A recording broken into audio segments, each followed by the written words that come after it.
Long years ago, we made a tryst with destiny, and now the time comes when we shall redeem our pledge, not wholly or in full measure, but very substantially.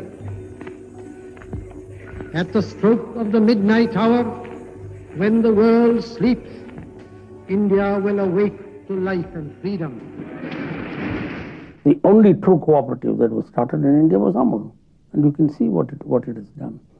And all that we did in Anand was let the people's power express itself.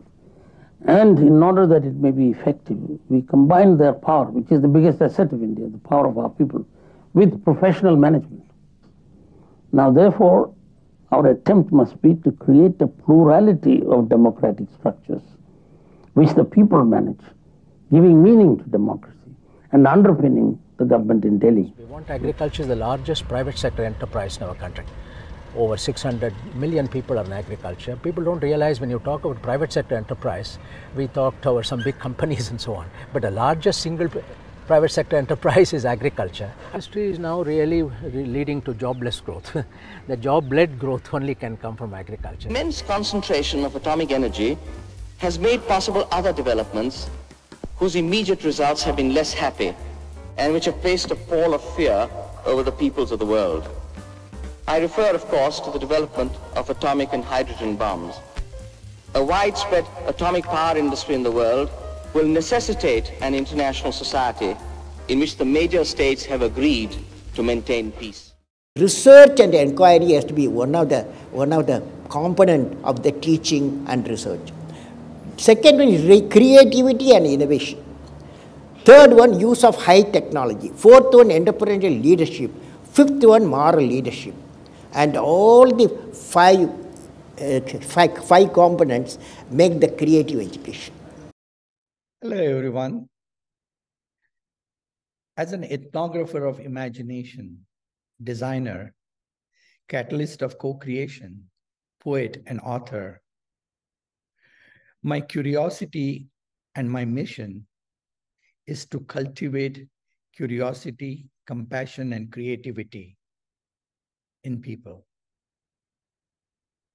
Today, I bring to you a series of videos where I will have a dialogue with people who have contributed to the history of imagination of India. So in this series, I bring to you Sam Pitroda, who has contributed to the telecom revolution of India as an advisor to the Prime Minister of India, Rajiv Gandhi.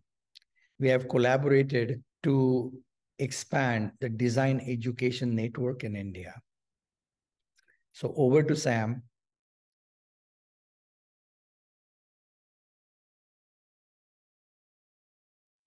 I think conversation today needs to be brought back on track, which is more rational, logical, respectful, and meaningful. Because ultimate idea is to look forward. Ultimate idea is to really build better future and not talk about so-called glorious past.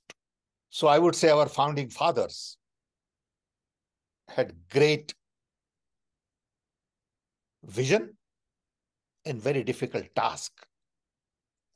Rightfully so, they decided to use science and technology as the foundation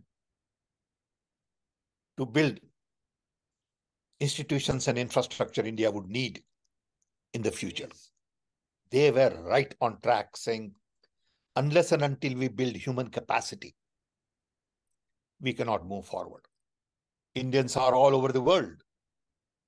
When Pandit Nehru started IITs, he had no idea that graduates of IITs will go abroad and rule trillion-dollar companies.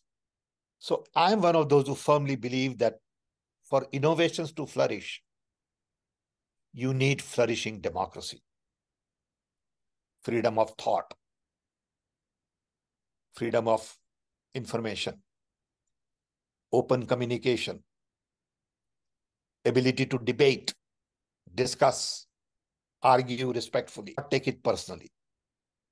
And I worry about India when I see all of these things being affected today.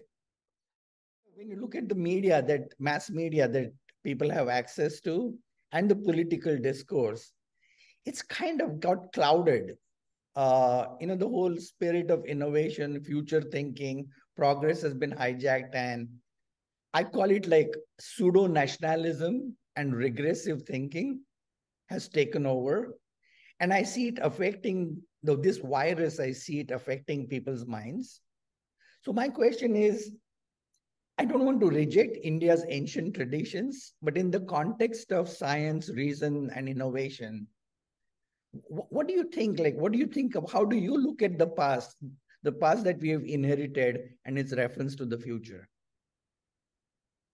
See, everyone has their own past and their own perception of what that past means, whether it is Indians in India, Romans in Rome, Englishmen, Americans, Africans. Everyone has very rich history and heritage of their own, which we need to respect. It is not just Indian history that we need to respect. We need to respect history of the other people. History of different race, different religion, different continent, different languages. In light of that, we need to see history of India. And then we have to derive strength from it and not get stuck with it. Because ultimate idea is to look forward. Ultimate idea is to really build better future and not talk about so-called glorious past. Whatever happened, happened. I say that in different ways and people misunderstand it, saying you can't control what happened. You can control what will happen. So there is no sense in spending too much time on what happened and who did what and who was right, who was wrong. They did things based on their understanding at that point in time. You cannot analyze that in today's context. Decisions people made were in time and environment and ecosystem they had. It is not fair for me to make those judgments today based on my understanding, my ecosystem, because that decision don't make sense anymore in whatever way. Absolutely. Okay? So I'm not interested in analyzing history. I've learned from my history and heritage. I know what my forefathers stood for, what my mythical stories stood for. But don't drag me into controversies and discussions and understanding and who did what to whom. I want to use that to go forward. I like that. I want to put a marker on 15th August 1947. And from there onwards, free India's progress towards future. So now we'll leave the past behind and think about the progress we have made. And I'm not talking about political narratives. I'm thinking more about the genius that India has bred through its institutions, through its people, its technologies. And from that perspective, knowing that my curiosity is more about the science, reason, and innovation, what would you say are the milestones in our progress that have guided our imagination for tinkering with materials and technologies and creating a future? In 1947, when India got independence, we had very little to show for, because over 100 years of colonization had essentially robbed India not only of the self-confidence and respect, but also of the wealth that we had. A lot of our technologies were taken abroad. A lot of our minerals and mines and fundamentals were gone, and our economy, which was at one point in time 25% of the global economy, went back to 2%. So we had no resources, no talent, no infrastructure, no base, and no self-confidence. So I would say our founding fathers had great vision and very difficult task. Rightfully so, they decided to use science and technology as the foundation to build institutions and infrastructure India would need in the future. We can criticize about X or Y, but the bottom line is they were right on track, saying, unless and until we build human capacity, we cannot move forward.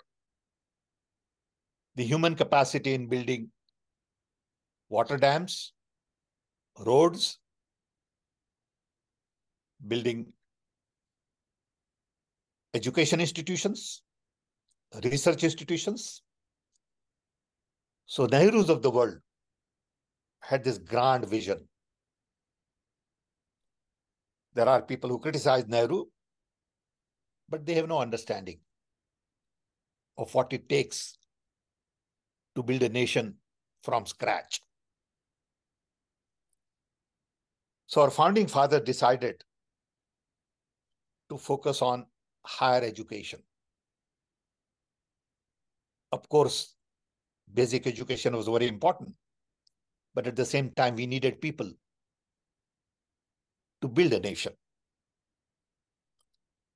So we started IITs, IIMs, build more universities, CSIR laboratory, atomic energy, Bangalore Institute of Science. And we really focused on large number of national institutions to build human capacity. Because our founding fathers were convinced that future belongs to science and technology. They were convinced that to address the problem of a nation like India, we need to look forward and we need people with scientific mindset, rational, logical thinking, vision of the future, rooted in Indian reality. What they started 70 years ago has now given India global respect and recognition. Indians are all over the world. When Pandit Nehru started IITs, he had no idea that graduates of IITs will go abroad and rule trillion-dollar companies. Then we were building human resource to build bridges and not satellites and electronics and software and AI. So the temples of the future, as Nehru used to call, very important to India's prosperity. When I look at India today, I see many, many accomplishments that really goes back to the 50s and 60s. Let's talk about 5 or 6 important areas, and not that these are the only areas. I'm just going to give you an example of 5 areas.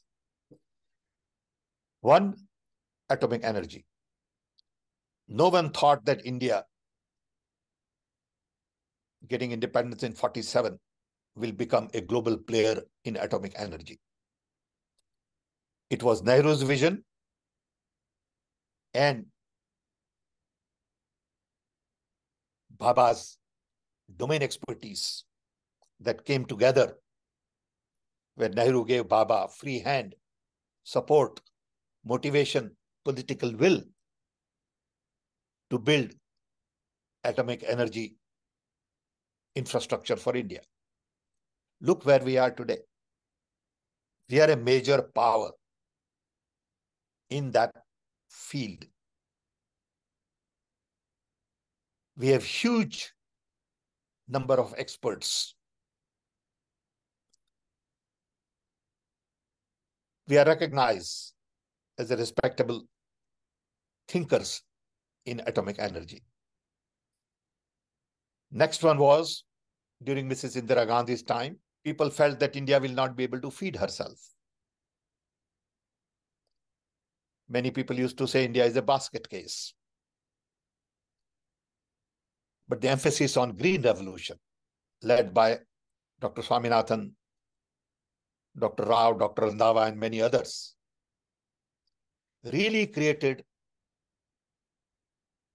self-sufficiency in food. Today, India can not only feed 1.5 billion people, but today India can have surplus food.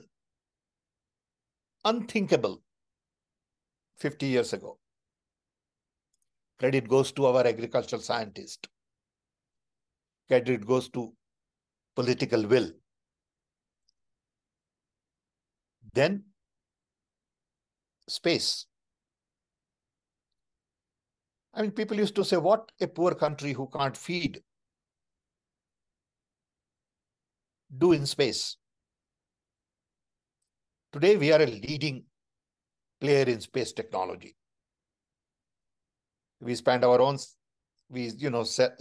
satellites. We have huge amount of talent in the field.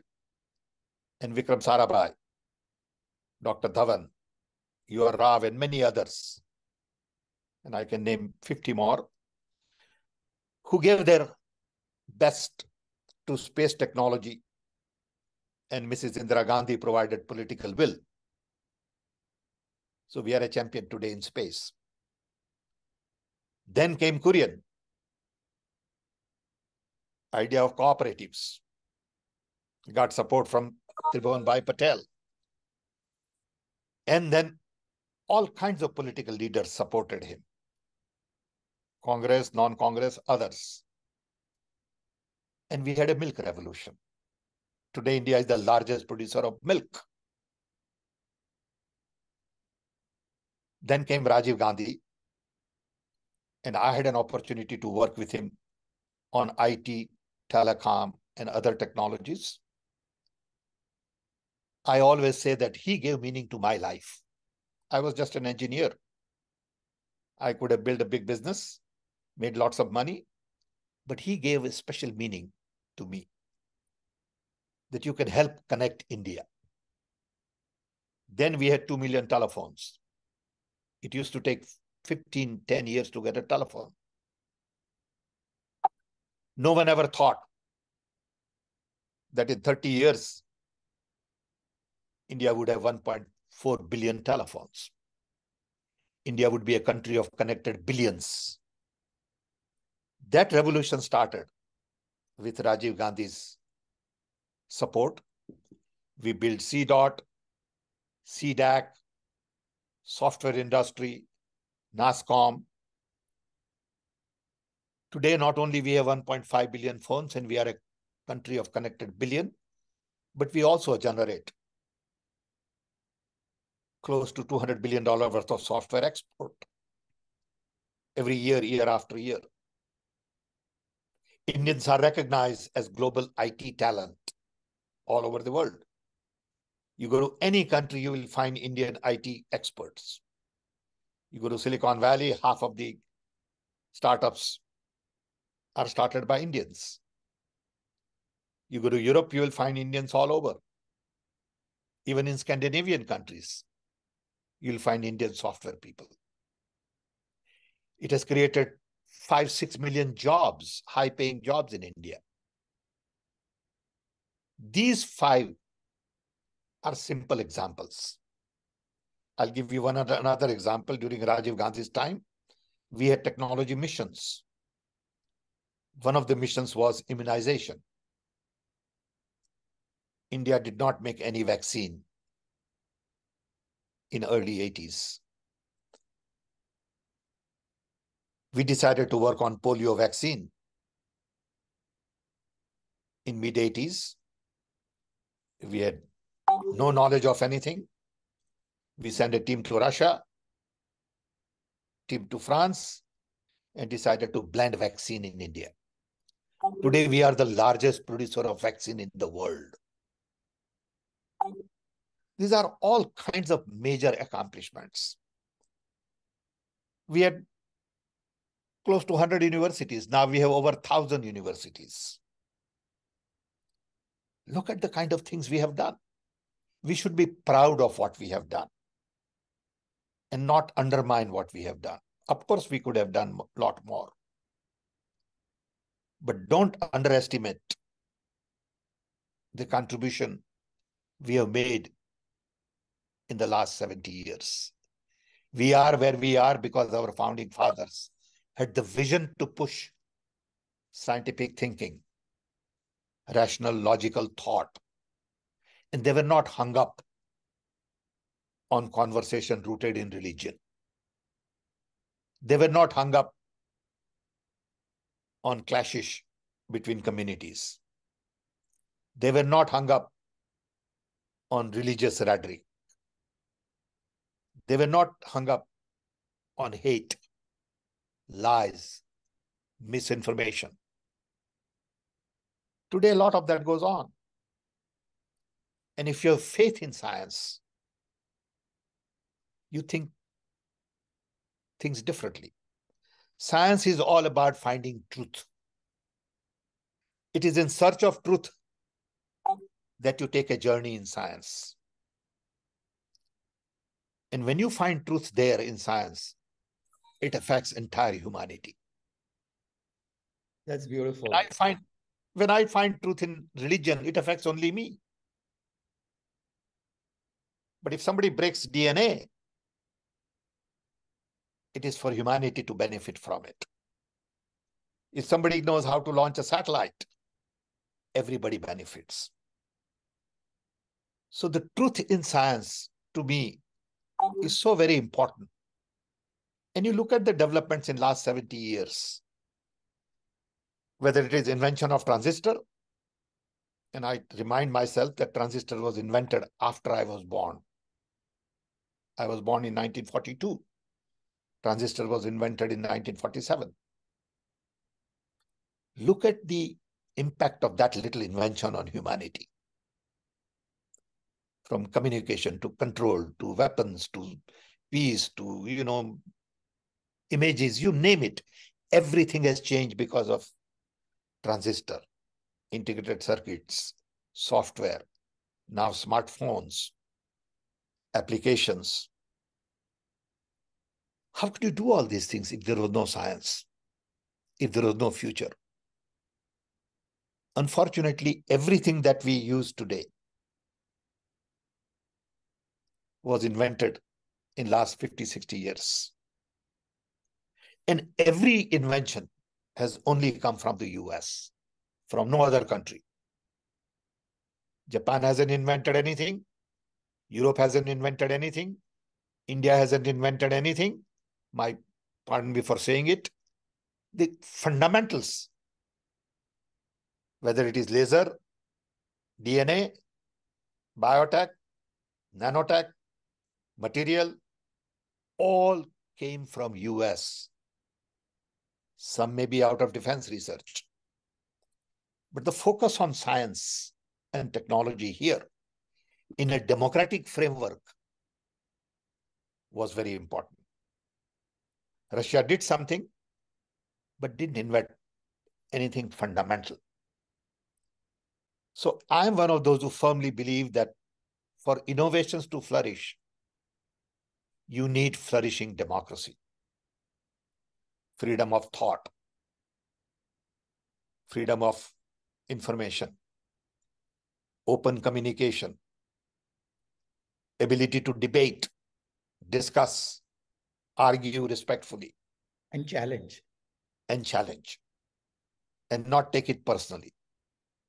And I worry about India when I see all of these things being affected today. I worry a lot about India. In one of my design conferences in Pune, I had put forward an argument that for participatory design to flourish, you need participatory democracy. Absolutely. And just wanted to, I interrupted you. I'm going to take the opportunity to tell you that this legacy that you just unfolded, I'm a beneficiary of that because I studied at National Institute of Design, which was also part of the vision that Nehru presented. Absolutely. He's the one who brought Charles Eames to India to create an India report through which created the idea, and then Vikram Sarabhai and Giraben were the ones who actually gave shape to that vision. So I'm absolutely a beneficiary of that. But look at the impact of that little seed that we planted. I think we planted lots and lots of seeds. Today, those who are benefiting from those fruits don't realize how seeds were planted. They have no understanding. So I have one question for you here. This just emerged from our conversation. One of the things I have noticed that people of high intellectual caliber who have contributed original ideas, and I would even start with Buddha, I find that many of them have crossed the borders of their home, traveled around the world in search of truth, imbibed other ideas that they did not grow up in, and then when they came back, their contribution was a lot more profound. And I find that post-independence, the leadership, and not just within the Congress party, in every party, was enlightened beings who have traveled around the world, be it Nehru or Gandhi or even Jayaprakash Narayan. Or Vallabhbhai Patel or Subhash Chandra Bose. All of them had traveled. They had seen ideas outside of their cocoon. And I kind of feel that we are being brought back to the cocoon instead of being encouraged to go out and explore the world and the possibilities. What do you think about that? I agree with that. I think it is like frog in the well. They think this is the world we live in. You need to be able to go out and not only explore new frontiers, but also accept new frontiers. Almost everyone who participated in independence movement was an NRI. From Gandhi to Nehru to Patel to everybody. Almost everybody. And unless and until you see the world, you don't become a global citizen. To me, humanity comes way ahead of any religion. Any religion. I'm a human being first. I don't have to be Indian. I don't have to be Hindu. I have to be a human being. I have to respect other human beings. Then only I can flourish. I have to respect diversity. I have to be inclusive. I have to be democratic. I have to expect or accept their truth and my truth as well at the same time. People can't do that. Okay. And you understand a broader picture when you see a larger world. Because if there is an object, it depends on where you are looking at from. If you look at from within, it looks very different. If you look from top, sideways, bottom, from distance, I'll give you one example. I have a very close friend. We worked together at one time. Jim Lovell. Captain Lovell was the head of Apollo 13. And he took a picture of Earth rise from moon. And he gave me that picture. I have it in my house. And I remember him saying then, which was almost 40, 50 years ago, saying, Sam, I could put my thumb and the entire Earth would vanish. So that's when I realized how insignificant we are. He said, I cannot describe that feeling being on Earth. I have to see Earth from that distance to be able to feel that. So I think it's very important for people to realize that international exposure is very important in life. Travel is very important in life. Multiple languages are very important in life. Open mind is the key to fresh air. That's beautiful. So I have another question for you on that. I'm enjoying this conversation, by the way, Sam. So both you and I have lived outside of India for a long time.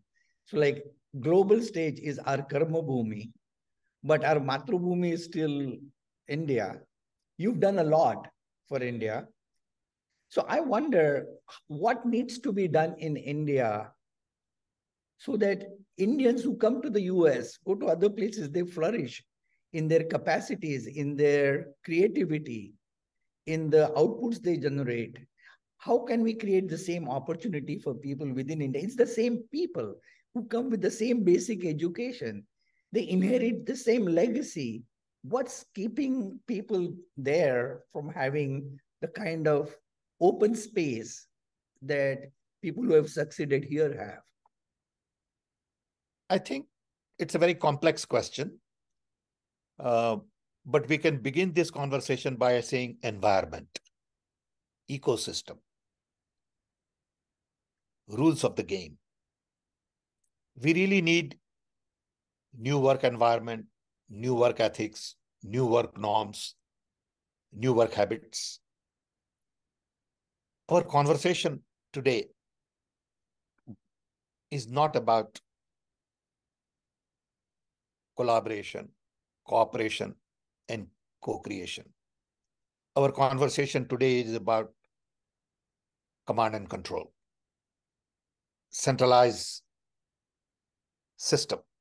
We need to completely decentralize. Today, everybody is waiting for Prime Minister to say something. Prime Minister has all the wisdom, which is not true. He does not have wisdom. Okay, he needs to learn to listen more. We all need to learn to listen more, not just him. And people find that the answers can only come from top and not from bottom. So we have an approach which is very hierarchical, top down. In business, we are top down. In politics, we are top down. In family, we are top down. In schools, we are top down. We need bottom up approach. And when people go abroad, they are successful because they see bottom up approach. They find space for them to flourish. I have a question on that. Yesterday, I was watching a number of YouTube videos of Narendra Modi visiting various technology companies, Meta, Google, and so on. And I'm almost shocked at the response he gets from the audience to his rabble rousing. So here is a group of people who have experienced the benefit of an open ecosystem. What is your message to them? How can they preserve that rather than getting trapped in this new rhetoric? No, I think everybody looks at world from their own perspective. Those who don't speak are really looking at self-interest and not public interest. If they were looking at public interest, they would speak up. But if you look at your self-interest, you think it is okay to suck up because you'll gain something out from sucking up. So the same people who enjoy freedom in America don't mind freedom being curbed in India. What do you say?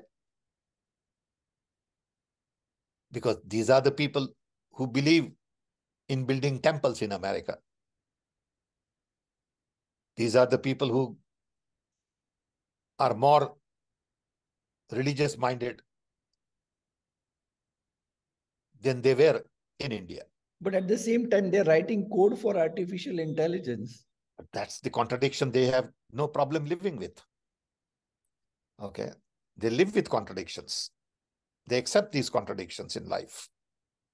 They think it is okay to be hypocrite. Okay. They think it is perfectly normal. Okay. To say that I enjoy freedom in America, but I support curbing freedom in India. Okay. That's hypocrisy. But that's okay. I can't change them. Okay. I have no criticism. I can't change them. I have to love them. That's all.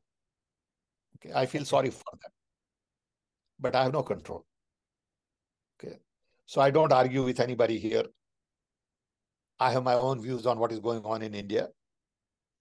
I want India to be more democratic. I want India to be a country where there is freedom of speech, media that is more open and balanced. I want India where there are no personal attacks on people, where you don't send, EDs to everybody and create fear. I don't like what is going on in India. You can do the same thing you are doing today in a better environment. You don't have to do what you are doing today to really get what you want. So I have another question, or rather I'm seeking advice from you. When you were the deputy chairman of Planning Commission, No, I was not a deputy chairman of Planning Commission. I was advisor to the Prime Minister. Okay, I thought you were, but you were sitting in the chair. I was sitting there next to the office of Monte Ahluwalia. Okay, yes. I get it. Sorry. But when you were in the Planning Commission, we as a group of design educators and practicing designers came to you seeking your advice and your support in expanding design education in India. Since then, hundreds of new design schools have come up here. Yes. And one of the things I have done is while doing my professional practice, I have been teaching in different schools here in Europe and in India. My question to you is, despite whatever happens in politics, and we need to fight that fight at one level, people like us who are more committed to innovation, design, scientific thinking, rational thinking, what message should we give to the students that we interact with?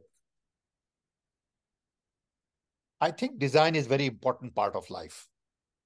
Very few people understand the role of design. Design is not about product design. Design is about organizational design, process design, designing communities, designing solutions. So I think design is a broader concept. And more you talk about it, more you discuss in public, better our communities is, because then they understand the role of design in their day-to-day life. While you and I met in Planning Commission, like you said, our idea collectively was to really expand design education. And to some extent, we have done it. But we need more of it. We need design in government, which we don't have today. Okay. So what you all are doing in terms of educating people about design is something you need to do more of it. Use social media, use, YouTube and other means available to teach design to rural communities. There is a lot of potential in rural community in design. Look at art and craft. Look at unorganized, so-called unorganized sector in India, which is huge with great potential in design. Design is not about just Western fashion shows that we see. I just want to say something, if I may interrupt you. When you talked about 5 significant, I would say, idea revolutions that happened in India, I would add one more. 2 women, Kamala Devi Chattopadhyay and Pupul Jaikar, brought about a revolution in the crafts and handicraft sector of India. And we cannot discount that because that is an integral part of India's labor. Absolutely. When I worked with Dr. Manmohan Singh, I was assigned a house, 11 Sabdarjung Road. And that's the house where Pupul Jaikar lived. So I moved in her house. And I had a very special feeling because I knew her well. And I felt that I'm touching the roots of design culture in India. I firmly believe that the talent of our artisan, of our tribal, of our artists in rural India need to be organized so that their income potential increase. Unfortunately, all the modern design is geared towards Western fashion. Unfortunately. Maybe not all, but most of it. I think this whole area of traditional art and craft in India is a gold mine. Not just for India, but for the world to explore. And not only because the output it produces, but also because the labor it engages and the social harmony it creates. Agree. Because we don't want to even technology to displace people. We want technology to engage people, to engage their imagination, give them a feeling that their capacities can be harnessed to create something that's useful for the world, that create value in the world. Agree. Thank you so much, Sam. It's been wonderful talking to you. I know you're working both at technology and political level. I wish you success. And I really, really hope that in the coming year, we are able to rekindle a new way of thinking amongst our youth that, science and reason and innovation are the foundation of progress. And for that, we need a democratic way of living. Thank you. I think we have a lot to talk. We have just touched the surface. We could talk for a few more hours on some of these areas. And I look forward to remaining in touch with you. Absolutely. Appreciate what you are doing and keep doing what you are doing.